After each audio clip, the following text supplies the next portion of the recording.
Hello and welcome viewers and subscribers of AVG News. My name is Mxolisi, the son of Nube. I hope you are quite well wherever you are. It's a wonderful Friday over here, and I hope all of you have had a wonderful week and are gearing for an interesting weekend. I thought that we need to have a touch base kind of a discussion. After a very long time of us not going live, we've been recording videos, but we haven't gone live for some bit of time. But today we decided that we have to have a touchdown on African issues, on Zimbabwean issues. Uh, you know that there is the issue of the Zimbabwe exemption permit that we used to update you about. There is the issue of elections in Zimbabwe that are happening. There is the issue of the coup in the West African country of Niger. There is also the latest regarding former South African president, Mr. Jacob Zuma. So this is what we decided to talk to you about today. But before I go ahead, I would like to request you to subscribe to this channel, to like this video and share it. So first, we'll talk about the Zimbabwe exemption permit based on the questions that we received from some of you, the questions that we keep on receiving from many people out there who are applicants of the Zimbabwe exemption permit. Some of them have already been granted their waivers, while there are others who are still waiting, having applied, some of them as way back as 2022. They want to know what is the situation regarding the adjudication of their applications. There are others, again, who have been granted the waivers, but they don't know what to do next. So this is the first thing that we're going to talk about. Yes, there are a number of people who have been waiting since 2022 for their waiver application outcomes, having applied so long back, and they still don't know what to do. So what you can do is you can do the online tracking on your own. You go to the VFS website, then you put in the details that you applied with. You put in your reference number and your surname. Then you say you go to track your application. When you get to track your application, you fill in the details that are required there. It's not much. You just put in the reference number that you got from the person who applied for you, or if you applied for yourself, is the number that begins with TRW, the same number that you used to pay at the bank. You put it there. You put then your surname, not your full name, but just your surname, and then you track. You click there, and then it will show you where the application is at this particular moment. If it has been decided, they will then tell you that you can go and collect your outcome, even though you haven't, or even if you haven't received any SMS. Those who have received their outcomes, their waiver outcomes, if the outcome is negative, you are allowed to apply, to reapply. If you still decide that you want to force it, if you were given a positive outcome, that is when then you need to apply for a permit. But first and foremost, I need to advise you, or to inform you that, or explain to you that it usually takes between 4 and 7 months for a waiver application to be processed. So whether it's going to be a positive outcome or a negative one, it usually takes between 4 and 7 months for the adjudication process to be done.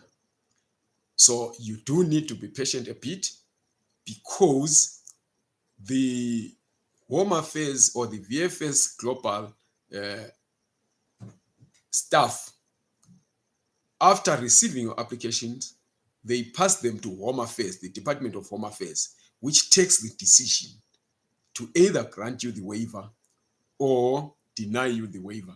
So because you all know that Home Affairs is short-staffed and they have a backlog of several other applications, including from mainstream applicants, South Africans themselves applying for various documents.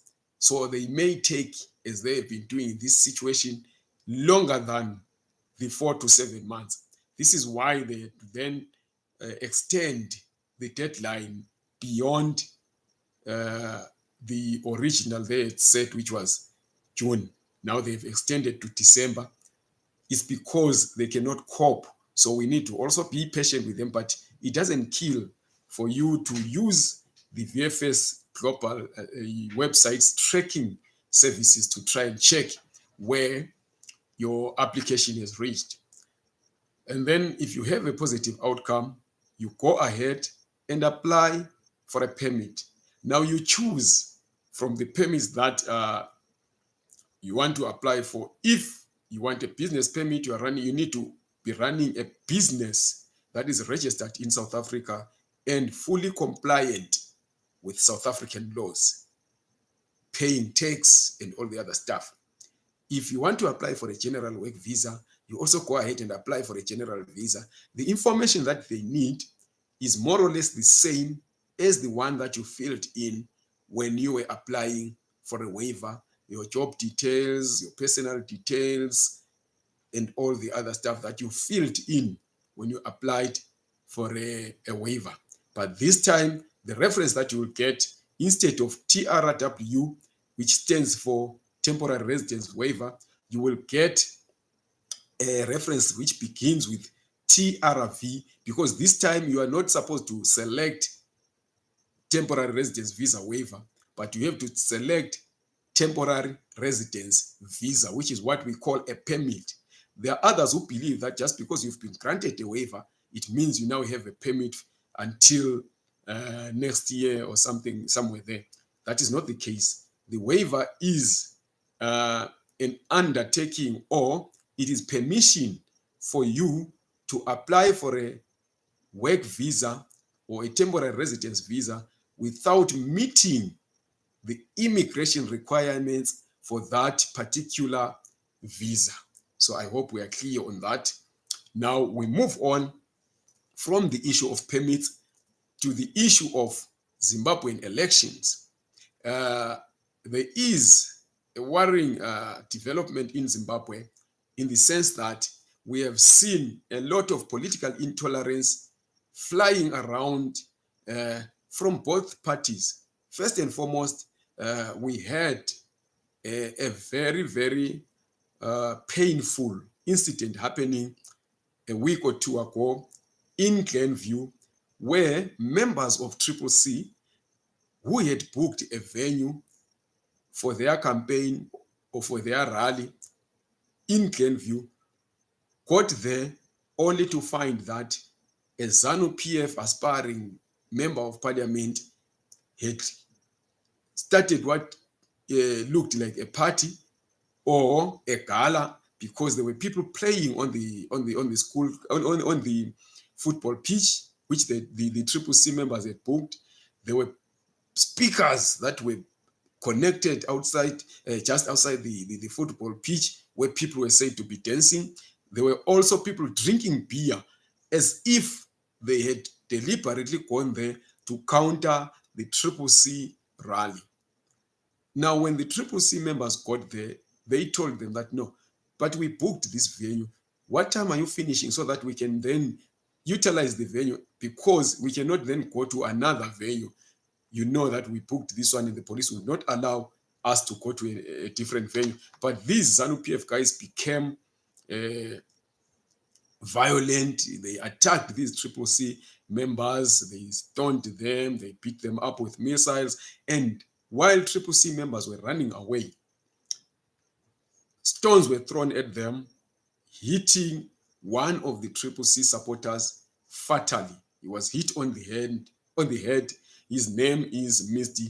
Tinashe Chitsunge, and we gather that he was a father of two. So those children have lost a father, they've lost a breadwinner, they've lost a parent. CCC has lost a comrade. Zimbabweans as a whole have lost a fellow citizen.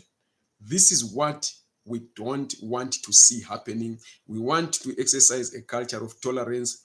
As we have always said, no political ideology, no political party, no political leader is more precious the human life. We can differ ideologically, we can differ theoretically, but let us not go to the extent of taking a life just because someone did not agree with us politically. We must exercise restraint, we must exercise tolerance, and we must show the world that we are a people who love peace. So Mr. Tinashe Tsunge passed on tragically just for his political views and because of the toxicity of Zimbabwean politics. But there is a positive in the sense that police have arrested more than a dozen people who are said to have participated in this violence. And we hope that justice is going to take its course. We hope that those who witnessed this dastardly act being committed are going to assist police with investigations, to cooperate with the law, and attend court to be witness, because the least that Mr. Chitsunge and his family need is the punishment of those who killed him so tragically for his political beliefs, for his political belonging. The second form of intolerance comes in the form of even those who are believed to be fighting for democracy being intolerant of people based on their political beliefs, based on their political activities. If I hate ZANU-PF, it doesn't mean that everybody else should hate ZANU-PF. If I hate Triple C, it doesn't mean that everybody else should hate Triple C. And hate, I use hate knowing that it's a very, very hard word, it's a very unnecessary word, let me say, when it comes to politics. We can differ ideologically, but we cannot hate each other, because our differences should be formed around our beliefs on what is the best way forward for Zimbabwe, because politics is an ideological contestation on how to better the lives of a people, on how to build the economy of a country, and on how to further develop a country. So we mustn't be hating, we mustn't be fighting over that. But we've seen on social media people being insulted for choosing to associate with ZANU-PF. We have seen on social media people being insulted for choosing to associate with Triple C. I'll give a few examples. There are musicians that were hired who are not even members of ZANU-PF, who are not even members of any political party, who were hired to go and perform at a gala in Nkai. We've been hired to perform at ZANU-PF rallies all over the country. And we saw them being insulted. These people have been paid to perform there. They are ambassadors of music.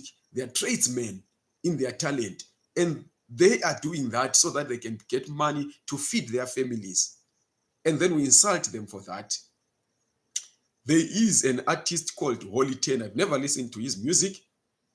He sided with ZANU-PF just recently, and we have seen people insulting him, including journalists, respected journalists for that matter, just because these people exercised their right to belong to a political party of their choice. Whether they were paid to do that, they are musicians. They are allowed to be brand ambassadors, even of political parties, for as long as their conscience allows, and for as long as they have not killed or infringed on the rights of any other person. There is again some South African celebrities that visited Zimbabwe, and we saw them wearing ZANU-PF scarves, and they are being insulted. They've got nothing to do with Zimbabwean politics. Let them do what they went there to do, and if they choose to side with ZANU-PF, it is their right. We have the Zambian president siding with the opposition. We have this Ugandan guy who is also a musician siding with Triple C. There's nothing wrong with that. They do agree with each other ideologically. We need to exercise tolerance. The best way to beat intolerance or to defeat intolerance will be for us to exercise tolerance. We have seen how Winky D, who has spoken up against human rights abuses in Zimbabwe, has been abused by the state media, by radio stations in Zimbabwe, by television stations in Zimbabwe, boycotting his music. We have seen how he has been intimidated for that. We don't want that to continue. He must be allowed to speak up. He is an artist and he is there to speak up against what he feels is not going right. So that is what we heard about Zimbabwean politics. And then we move on. You know that there was a coup in Niger about 2 weeks ago, in which they had the commander of the presidential guard in that country led a coup against the elected president, who is Mr. Mohamed Bazoum. So they arrested the president, kept him under house arrest. We are told that he's running out of food. He's only left with canned goods for food. He and his family are also running out of running water, and fears are that he may starve. And then we have in the same country, you remember that ECOWAS, which is the body, the Western African political body, the economic, it is a West African, is the economic community of West African states, that is ECOWAS in full, had first given these guys up to Sunday to reverse the coup or face military action. But these guys didn't do that. They are still forging ahead. They've just nominated somebody to take over as prime minister, and they've declared that they are not going to give power back to the elected president. ECOWAS yesterday had somehow backtracked to say that they would prefer dialogue as opposed to military action.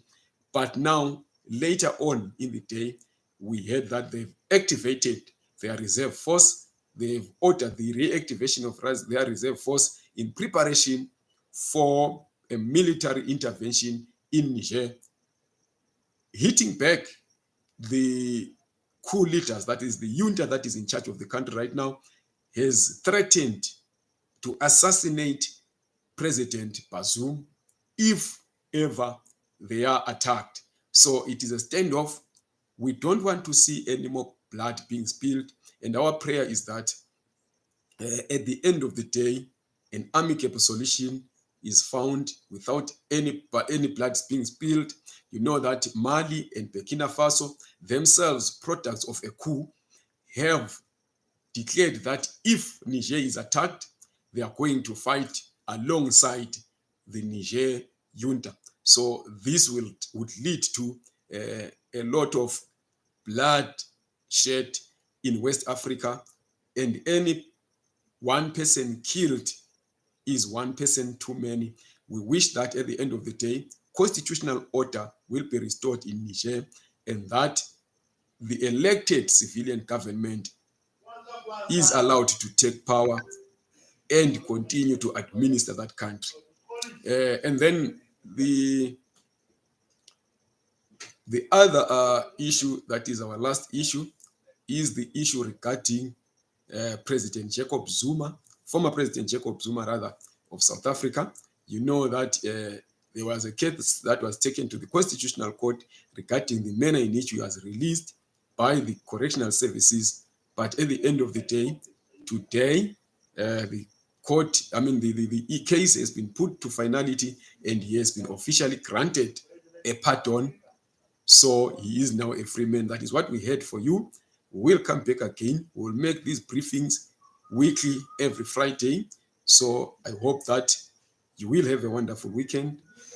Please don't forget to subscribe to this channel, like this video, and share it. And also you can look us up on Facebook, where our page is AVG News. On X, we are AV Global News. Thank you very much.